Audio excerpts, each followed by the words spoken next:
पाँच bed specialist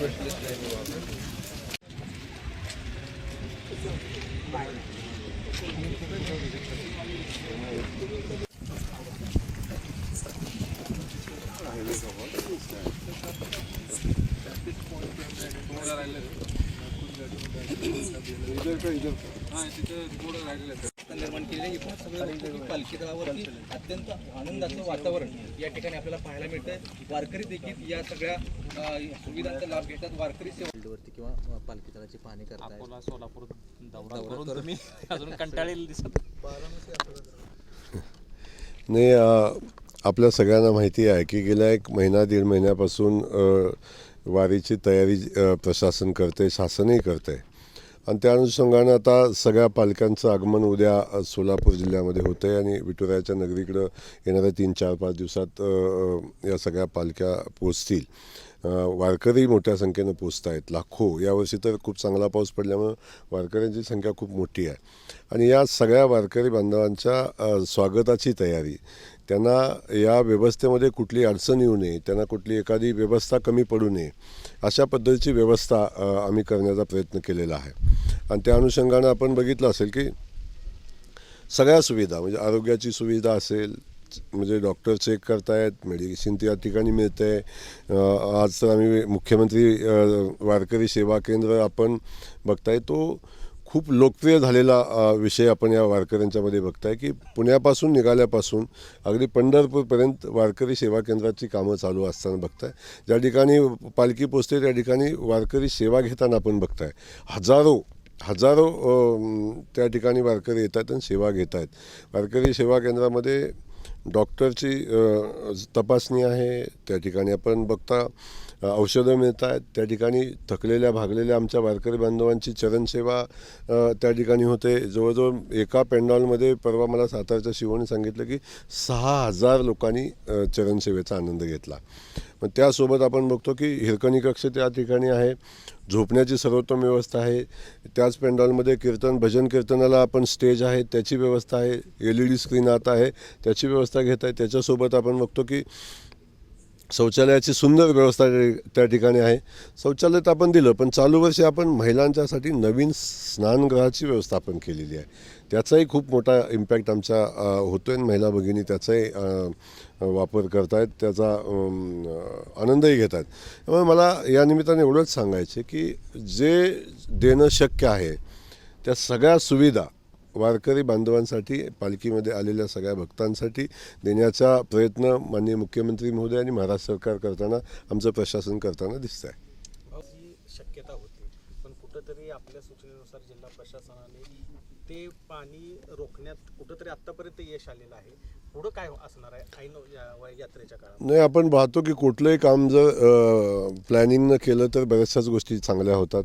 आज पाण्याची व्यवस्था आपण बघताय, खूप मोठा पाऊस झाला तेव्हा उजनी जवळजवळ आपण बघितलं की 70-80% पोचलेलं उजनी आपण बघितलं आणि नंतर अजून पुढं पाऊस आपल्याकडे पडतो.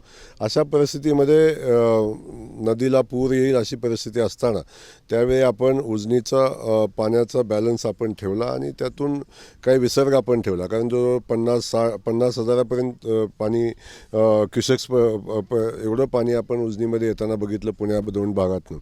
त्यावेळी त्याचा खाली विसर्ग आपण व्यवस्थित प्लॅन कलेक्टर महोदयांनी केला आणि आपण सगळं बघताय की त्याचा परिणाम आज बघताय की आता एवढा मोठा पाऊस झाल्यानंतरसुद्धा आज पालखी तर वाळवंट आज आपण मोकळं पाहतोय.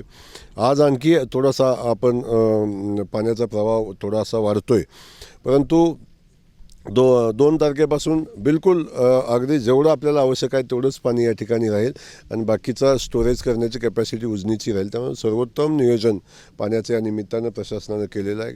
त्यांनाही मनापासून या ठिकाणी धन्यवाद द्यावे लागतील. यापूर्वी कधी असं पाहायला मिळालं नव्हतं, अशी सर्वसामान्यांची प्रतिक्रिया आहे. काय ही सगळी तुमची संकल्पना आहे?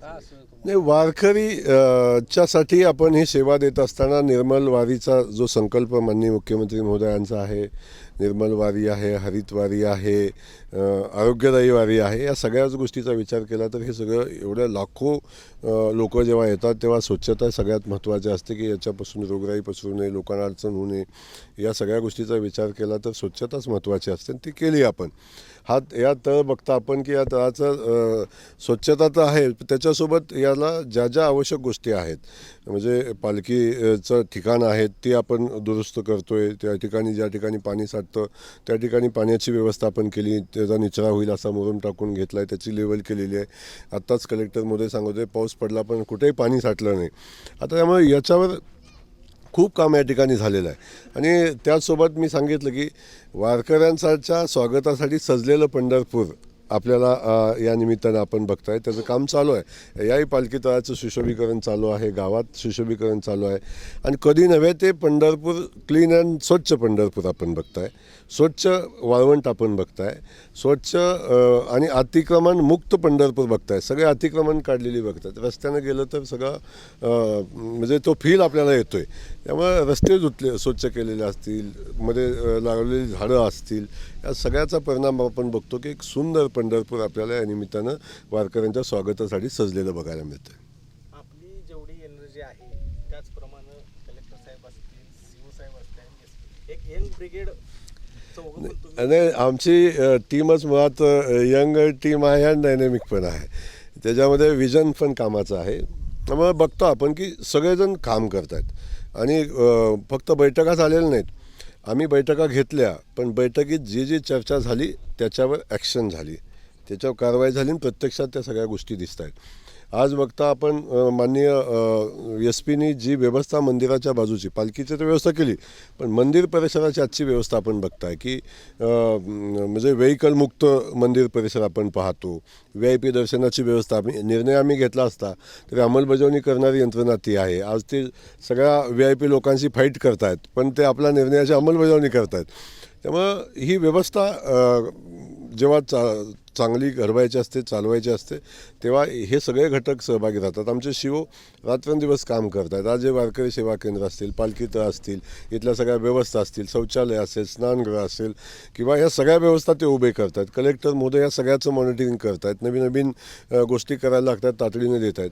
अनेकदा आम्ही बघितलं की शासनानं हे काम करत असताना टेंडर काढताना काही अडचणी येतात. अचानक कुठंतरी नवीन गोष्ट करायला लागते. आम्ही टेंडरची मुदत 15 दिवसाची, 8 दिवस, 8 दिवसाची, 3 दिवस, आणि आता 3 दिवसावर आता जेव्हा 5-6 दिवसावर पालखी आलेली आहे तेव्हा काही काही निर्णय आम्ही अशी घेतले की बेस्ट प्राईजनं जे आलेलं आहे त्या हिशोबाने आम्ही पुढं कामं करायचा निर्णय घेतला. असे काही निर्णय अनेक घेतले, त्यातून हे होते, पुढं जाते आणि खूप चांगलं काम होतं. वारी झाल्यानंतर ज्या प्रतिक्रिया वारकऱ्यांच्या असतील हीच आपली प्रॉपर्टी असेल, हीच आपलं काम असेल. थँक्यू.